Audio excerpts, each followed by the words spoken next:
can we see how many hours you played on Roblox game? Hey everyone, welcome back to the channel.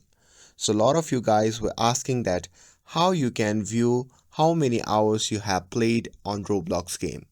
So in this video, we are gonna find out that how we can do that. So first thing first, open the Roblox app on your phone. And once you have opened it, simply tap on the three dot at the bottom right corner of the screen. Now here, simply go to the profile and scroll down and tap on view full profile. And now here you will see your badges, friends and other stats, but no total hours played. Now from here, let's check the settings, and once you are in your settings, simply tap on account info and there is still nothing.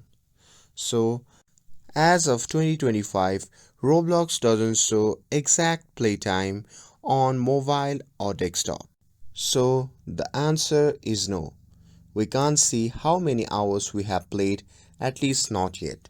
And that's it. With this, if you found this video helpful, then don't forget to like, share and subscribe to get updated for more videos.